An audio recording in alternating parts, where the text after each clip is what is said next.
Bonjour à toutes et bonjour à tous. Je suis l'adjudant Duponchel, Yann, pour les intimes. Je suis le référent cybersécurité au niveau du département du groupement de la Marne. Et je suis là aujourd'hui pour vous expliquer un petit peu les risques que vous encourez à naviguer sur Internet, à utiliser vos smartphones et ceux dont vous pouvez être victime tout au cours de l'utilisation d'Internet. Je vais vous présenter le plan de la séance. Tout d'abord, je vais vous faire un petit état de la menace cyber. Je vais d'abord vous expliquer et vous faire peur, vous mettre face à ce qui se passe réellement autour de vous. Le but est vraiment de vous faire peur. Donc, ne vous inquiétez pas, ça devrait bien se passer. Je vais vous montrer ensuite quelques exemples de cyberattaques, de menaces auxquelles vous pouvez être confrontés. Je vais vous donner quelques conseils et à la fin, je vais vous dire ce que vous devez retenir. Ça sera le principal. Bon, ça ne veut pas dire que vous ne devez pas écouter ce que je dis avant. L'état de la menace, elle est bien réelle, il faut en prendre conscience. Pourquoi? Ces 5 dernières années, c'est 40% des faits liés à la cybercriminalité en plus. L'ANSSI, l'Agence nationale de la sécurité des systèmes d'information, relève chaque jour 50 vulnérabilités sont découvertes tous les jours, de nouvelles vulnérabilités. C'est 500 000 procédures cyber depuis 2018 au niveau gendarmerie, on ne parle pas de la police, et 112 000 en 2022. Sur ces 112 000 procédures, 80% sont des escroqueries. Donc, quand on parle d'escroquerie, on parle de colis que vous ne recevrez pas, par exemple, de réservations que vous aurez faites sur des sites bidons, etc. Donc, ça, c'est les escroqueries. 80% de ces 112 000 procédures. 10% correspondent à de la haine en ligne, donc et aux atteintes aux personnes, tout ce qui va être cyberharcèlement, par exemple. Et 10% concernent les atteintes au système d'information. Donc ça, c'est tout ce qui va être s'introduire dans un système d'information, vol de données, chiffrement de données, etc. 19 000 milliards de dollars, ce sont les recettes mondiales liées à la cybercriminalité. C'est la partie visible de l'iceberg, c'est-à-dire que les 19 000 milliards sont des chiffres qui sont retenus par rapport à des plaintes qui ont été déposées. Sachant que beaucoup de sociétés ne déposent pas plainte, peur pour leur image. On ne veut pas communiquer parce qu'on ne veut pas savoir qu'on est potentiellement vulnérable. Si dans 119 000 milliards, si la cybercriminalité était un État, ce serait la deuxième puissance mondiale derrière les USA et devant la Chine. Comme je vous ai dit, c'est une estimation. Donc, je pense qu'on n'est pas loin des USA au niveau du chiffre d'affaires. Donc, autant vous dire qu'en face, on a du lourd. 100%, c'est le nombre de personnes présentes dans cette salle et en visio qui ont été ou qui seront victimes d'une cyberattaque. Qui, dans cette salle, n'a jamais reçu un SMS frauduleux? Quand on parle de cyberattaque, on pense toujours ordinateur. Mais une cyberattaque peut très bien commencer par un SMS frauduleux. Quand vous recevez un SMS frauduleux, qu'est-ce que vous allez faire? Vous allez cliquer sur un lien. Ce lien va vous emmener vers une page qui va vous demander un identifiant, un mot de passe. Qui, dans cette salle, met un mot de passe différent pour chaque site qu'il va visiter? Il n'y en a pas beaucoup, hein? Donc, à partir du moment où vous avez été victime d'un SMS frauduleux, vous avez renseigné une adresse mail, vous avez renseigné un mot de passe, il existe des petits logiciels où vous rentrez l'adresse mail d'une personne et vous avez tous les sites où cette personne s'est enregistrée. Ça prend 10 secondes. Ça va lister exactement tous les sites, que ce soit en France ou à l'étranger, où votre adresse mail est connue. Donc, le pirate, qu'est-ce qu'il fait? Vous avez renseigné via le SMS votre adresse mail, votre mot de passe. La première chose que je vais faire, c'est aller voir sur les sites qui m'intéressent. Si le mot de passe que vous avez renseigné, ça ne serait pas le même. Pas de bol, vous avez renseigné votre mot de passe, c'est le même que votre adresse de messagerie, par exemple, Orange. Je vais sur votre boîte messagerie et j'en profite pour envoyer des mails frauduleux à tous vos contacts. Ça fait partie des cyberattaques. Vous avez compris le principe? Ça démarre d'un SMS et derrière, on en vient à toucher à vos ordinateurs. 94%, c'est le nombre de cyberattaques qui ont été déclenchées à partir d'un email. Logiciel malveillant, pièce jointe ou lien. Quand vous recevez un mail, vous êtes potentiellement susceptible d'être victime d'une attaque. Soit un lien frauduleux qui va vous rediriger vers une fausse page, la poste, le compte Amélie, les impôts, je pense que tout le monde en a déjà au moins reçu un dans sa boîte mail. À partir de là, même principe, vous allez renseigner des champs, adresse mail, mot de passe, qui seront utilisés plus tard. 94% des cyberattaques sont déclenchées par un mail. Qu'est-ce que ça veut dire? Ça veut dire que si déjà vous faisiez, si les gens faisaient attention, prêtez un petit peu plus attention aux mails qu'ils reçoivent, en vérifiant tout simplement, par exemple, l'adresse de l'expéditeur. Je vais vous montrer quelques exemples.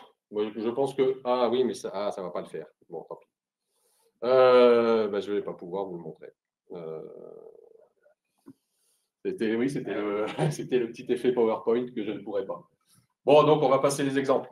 Vous avez tous déjà reçu des SMS d'Amélie, La Poste, Entaille, parce que vous avez été verbalisé, qui vous dit, attention, dernier avertissement, vous devez absolument aller sur le site et faire une action. Je pense que tout le monde en a déjà reçu. Ouais. Bon. Donc ça fait partie des exemples d'attaque. Vous avez les mails également, les mails des impôts, les mails, pareil, des comptes Amélie, etc., qui vous disent les impôts doivent vous faire un remboursement de 934,23 €. On est super content de voir ça, donc on se précipite et on clique. Bon, j'ai appris il n'y a pas très longtemps que les impôts ne remboursaient pas les centimes. Donc si vous voyez 923,24 €, c'est une arnaque. Le pire de tous des SMS, bon, ça tombe bien, c'est celui qui s'affiche. Le pire de tous, c'est avec des variantes, donc accident de la route, besoin d'argent, urgence vitale. J'ai vu à peu près le même SMS qui dit « Bonjour papa, maman, je viens d'être victime d'un accident de la route, je suis à tel hôpital, mon téléphone est hors d'état, tu peux me joindre en cliquant sur le numéro qui suit. » C'est franchement moche. Voilà, moi, je trouve ça horrible. Ils jouent sur plein de sentiments, c'est bon, c'est affreux.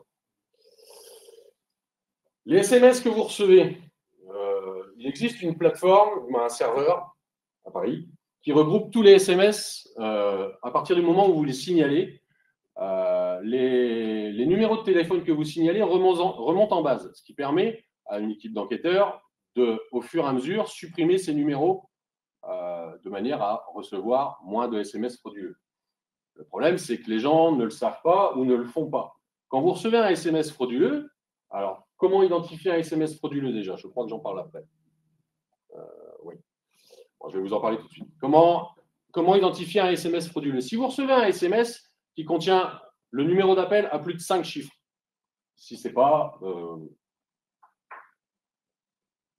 Oui, c'est ça, plus de 5 chiffres. Si vous recevez un SMS qui reçoit plus de 5 chiffres, qui commence par 06, 07 et un numéro à 10 chiffres, c'est forcément une arnaque. Tous les sites qui sont autorisés à envoyer des SMS contiennent 5 chiffres. J'ai été clair ou pas? Oui? D'accord. Donc, quand vous recevez un SMS frauduleux, vous pouvez le signaler soit sur le site internet www.33700.fr. C'est toute une petite manip à faire, c'est assez embêtant. Si vous recevez un SMS frauduleux depuis votre téléphone, vous gardez le doigt appuyé sur le SMS en question et vous faites transférer. Vous le transférez au 37700 et vous suivez les instructions qui seront reçues. Les instructions, ce sera de vous donner la date à laquelle le SMS a été envoyé, l'heure à laquelle il a été envoyé et le numéro de téléphone qui vous l'a envoyé. Et derrière, on va vous remercier d'avoir fait cette action. Et cette action, c'est une action citoyenne, hein, j'ai envie de vous dire. Hein, parce que si personne ne signale, malheureusement, ces SMS frauduleux, derrière, personne ne peut supprimer les lignes qui les envoient. Donc, n'hésitez pas à faire ce transfert de SMS. Déjà, vous allez œuvrer pour la collectivité et peut-être que potentiellement, vous allez empêcher des gens de se faire avoir. 33700. Vous transférez le SMS au 33700. L'envoi de stop, on vous dit, quand vous recevez des SMS, vous pouvez envoyer stop pour arrêter d'en recevoir. Ça ne fonctionne que pour les numéros expéditeurs à 5 chiffres, puisque forcément, ce sont les seuls autorisés. Donc, si vous recevez un SMS frauduleux sur un numéro de téléphone à 10 chiffres, n'envoyez pas stop. Sinon, vous allez être surfacturé. Début de cyberattaque. Bon, ça, c'est les fameux mails de livraison. Hein. Bien sûr, bien évidemment, ne cliquez pas sur les liens. Si vous avez un doute, vous fermez votre mail, vous allez sur Google, vous tapez DHL si vous attendez un colis de DHL et vous faites la manip par vous-même. Vous allez sur le site que vous connaissez sans cliquer sur le lien et vous tapez votre numéro de commande. Pareil pour tout ce qui est banque. Actuellement, non, oui, si. Vous avez tous aussi reçu, ou peut-être pas tous, mais beaucoup reçu, vous êtes des pédopornographes. Vous regardez tous des vidéos cochonnes. Hein, on est bien d'accord. Franchement, vous pensez que la gendarmerie va vous prévenir? On est bien d'accord. On va venir taper à 6 h du matin et puis on va venir vous chercher. Hein, c'est les calendriers de la gendarmerie. Venez, monsieur, on vous emmène. Donc, bien évidemment, on ne répond pas à ce type de mail. Les autres types d'arnaques, bon, ben, c'est tout ce qui va être les arnaques sur le bon coin, hein, les fausses annonces où on va vous dire il faut me renvoyer de l'argent parce qu'il faut faire commencer les mandats cash, ce genre de choses. Bien évidemment, si on vous demande de l'argent pour un bien que vous vendez, c'est qu'il y a quelque chose qui ne va pas. Hein. Les faux investissements aussi. Beaucoup de gens se font avoir sur les faux investissements où on vous dit pour 1 000 € investis, vous allez recevoir 5 000 €. Alors, rigolez pas, il y a une personne qui s'est fait avoir il n'y a pas très longtemps, elle a fait un virement de 33 000 €. Hein. Donc sur un compte, je ne sais plus trop où, mais bon, bref.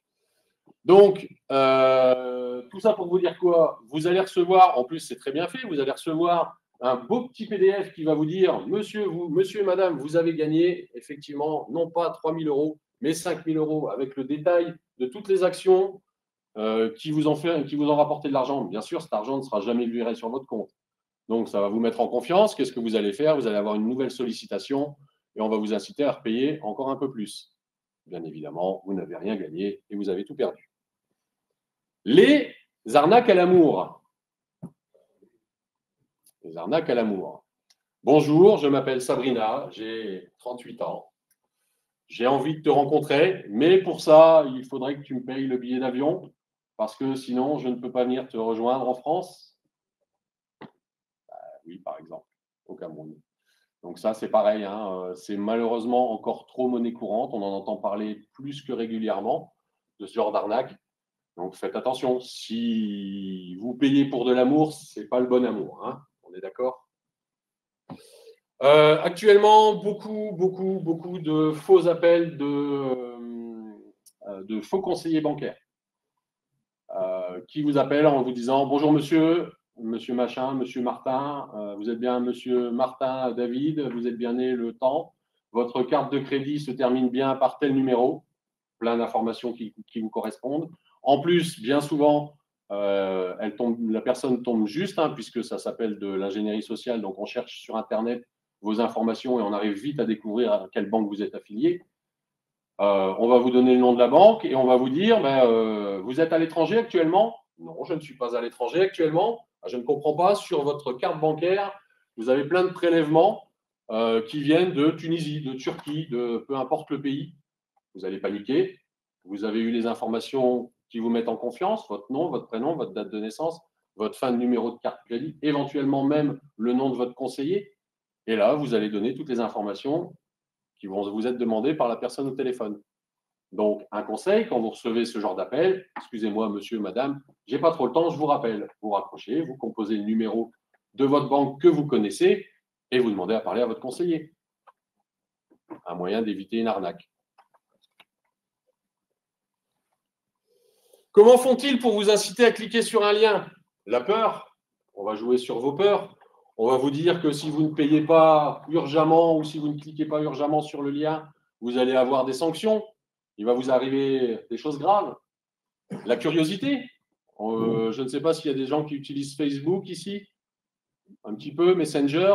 Vous n'avez jamais reçu un petit message d'un de vos amis qui vous dit tiens, ça ne serait pas toi sur la vidéo? Ouais, vous avez cliqué dessus? Bien, madame. La curiosité. On va vous dire, on va inciter à cliquer sur le lien. L'urgence, comme tout à l'heure, bonjour papa, maman, je suis à l'hôpital, vite, clique sur la confiance, on va vous mettre en confiance. L'appât du gain, comme tout à l'heure je vous ai dit pour les faux investissements. On va vous dire que vous êtes susceptible de gagner 900 € parce que les impôts vous doivent de l'argent. Qui n'est pas content de recevoir 900 € de la part des impôts? L'empathie, on va vous raconter une histoire émouvante. Bonjour, je m'appelle Sabrina, j'ai 38 ans. Je suis bloqué dans mon pays. Si tu ne m'envoies pas d'argent, je ne pourrai pas venir te rejoindre. Je t'aime, tu sais. Voilà. L'autorité aussi, des messages qui prétendent provenir de figures d'autorité, comme l'entaille par exemple. L'entaille, c'est, vous savez, le système de paiement des amendes. Hein. Donc, ils vont jouer sur toutes ces émotions pour vous inciter justement à cliquer sur les liens en question. Quelques conseils. Quand vous naviguez sur Internet, je pense que tout le monde en a déjà entendu parler, vérifiez la présence du petit cadenas vert en haut quand vous commencez à rentrer des informations confidentielles, des numéros de carte bancaire, la présence du HTTPS. Quand vous recevez un SMS, vérifiez le numéro de l'expéditeur. Comme je vous ai dit tout à l'heure, un SMS qui va vous demander de cliquer sur un lien, si ce n'est pas un numéro à 5 chiffres, il y a de fortes probabilités pour que ce soit une arnaque. Faites un contre-appel en utilisant un numéro que vous connaissez, jamais un numéro qui vous a été envoyé par mail ou par SMS. Vous faites vos recherches vous-même sur Internet, vous cherchez le nom de votre correspondant ou la société ou l'organisme et vous appelez directement. Mais vous ne vous fiez jamais à un numéro que vous recevez. Ça peut être un complice au bout du fil. Dans les mails, bien évidemment, on ne télécharge pas les pièces jointes, on ne les ouvre pas sauf si on est certain de l'expéditeur, après avoir bien vérifié l'adresse de l'expéditeur et être sûr qu'il n'y ait pas une lettre cachée ou modifiée. Et dans les mails, bien évidemment, on ne clique pas sur les liens, à moins d'être sûr, bien évidemment, de l'expéditeur. Donc, comme je vous disais, appel de votre banque qui vous dit que des prélèvements suspicieux ont été repérés sur votre compte, bien évidemment, on ne donne aucune information par téléphone. Votre banque ou n'importe quel organisme de l'État ou n'importe quel organisme tout court ne vous demandera quoi que ce soit de confidentiel par téléphone. On ne vous demandera jamais un numéro de carte bancaire. Ne tombez pas dans le piège, raccrochez, appelez avec le numéro que vous connaissez. Et si surtout vous avez des doutes, n'hésitez pas à demander à votre entourage. Il y a peut-être des gens qui sont un petit peu plus alertes, qui connaissent un petit peu plus les ficelles du métier et qui sauront vous dire, non, là, clairement, c'est un piège, quoi. Soyez suspicieux. Ne soyez pas paranoïaque, mais soyez suspicieux. Posez-vous les bonnes questions. Est-ce que c'est légitime ce que je reçois? Pourquoi je recevrais un message de Chronopost alors que je n'ai rien commandé? On a tous envie de savoir. On se dit, merde, j'ai peut-être un cadeau. Non. Mais non, ne cliquez pas. Quelques sites qui peuvent être pratiques pour vous.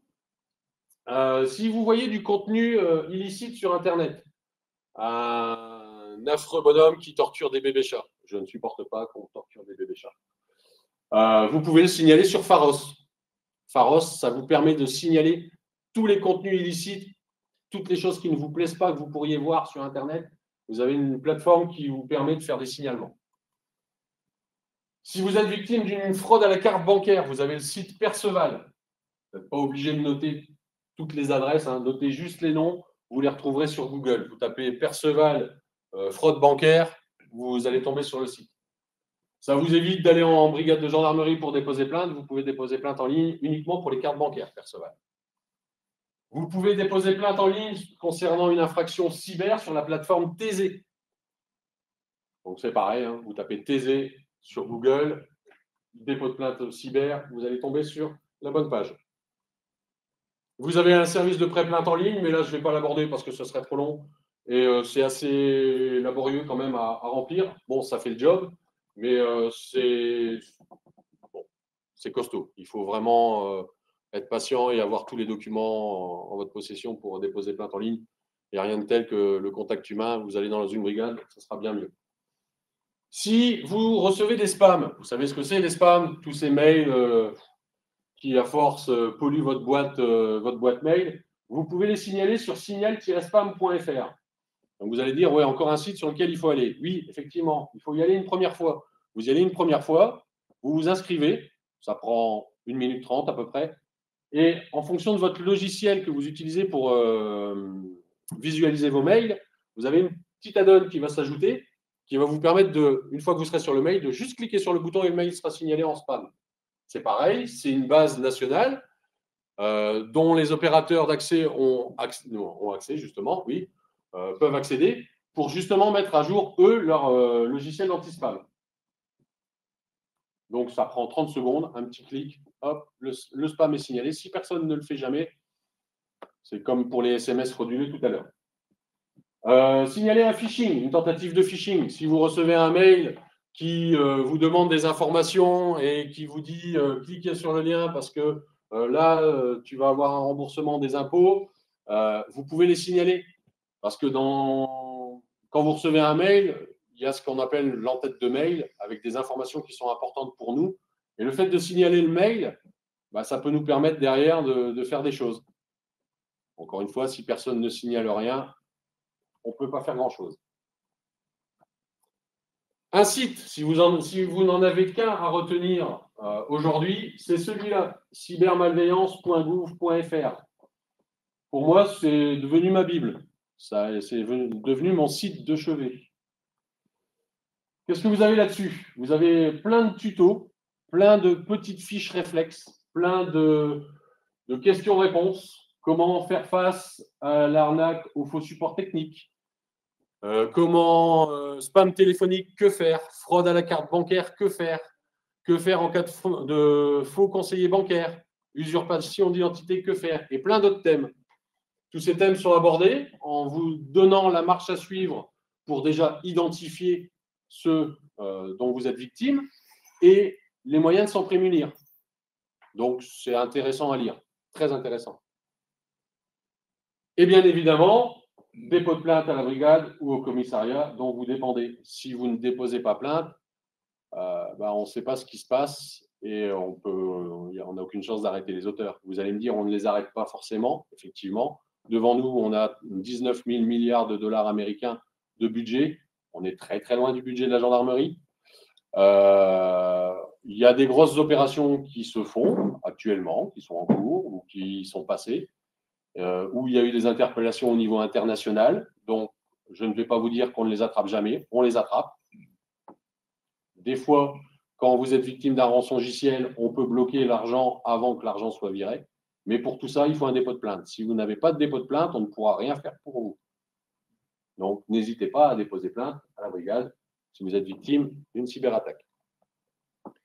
Donc, ce que je dois retenir, c'est ce que je vous ai dit tout à l'heure. On ne clique pas sur un lien. On cherche soi-même les informations sur Internet si on a un doute. On ne clique jamais sur un lien envoyé par SMS. On ne communique jamais ces informations bancaires par téléphone, même si c'est votre banque qui vous appelle. On fait un contre-appel.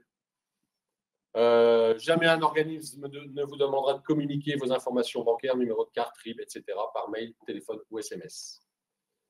Je vérifie le numéro qui a envoyé le SMS. Si ça commence par 06 ou 07, on ne clique pas sur les liens.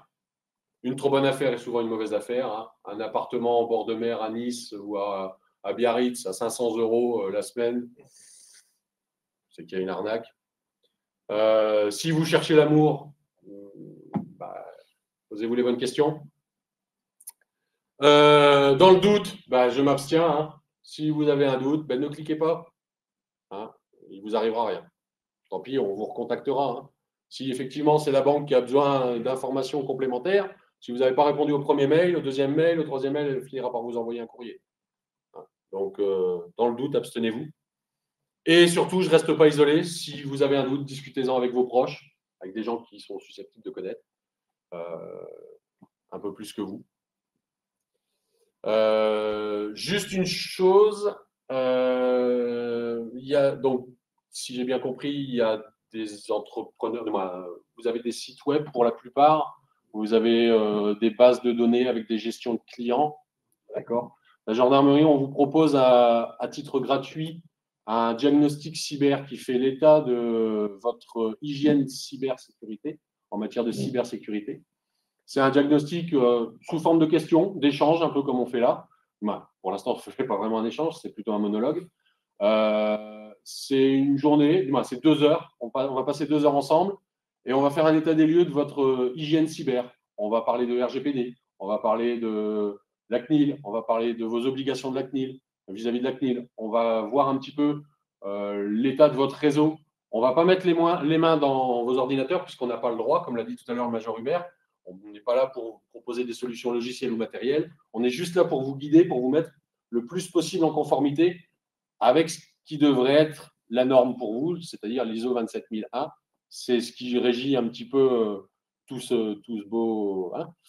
Donc, si vous avez besoin d'un entretien, si vous avez besoin d'un diagnostic, ne serait-ce que pour vous rassurer ou pour savoir tout simplement où vous en êtes au niveau de votre entreprise, de votre société, eh ben, nous, on propose ça gratuitement. Vous avez juste à, je ne l'ai pas mis, à nous contacter à l'adresse cybergende51@gendarmerie.intérieur.gouv.fr.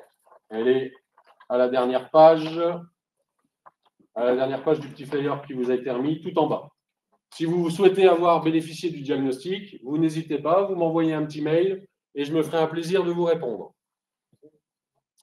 Voilà, je vous remercie de votre attention. Si vous avez des questions, c'est le moment. Oui.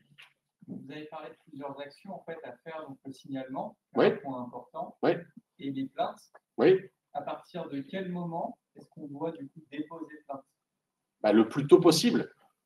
Plus vite vous déposez plainte, plus vite on pourra agir, plus vite on pourra faire quelque chose. SMS frauduleux, etc., on en reçoit tous. Oui, mais SMS frauduleux, vous n'avez pas besoin de déposer plainte. Vous pouvez le signaler. Ça, vous le signalez. 33 700, vous signalez le SMS, ça suffit.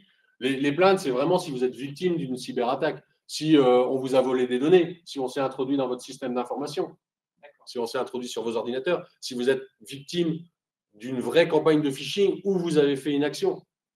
Si vous avez reçu un mail qui pour vous ressemble à du phishing, une tentative de phishing, d'extorquer des informations propres à votre société ou propres à vous, dans ces cas-là, vous pouvez le signaler sur le petit site que je vous ai dit tout à l'heure, signal, je ne l'ai plus en tête, mais celui-là.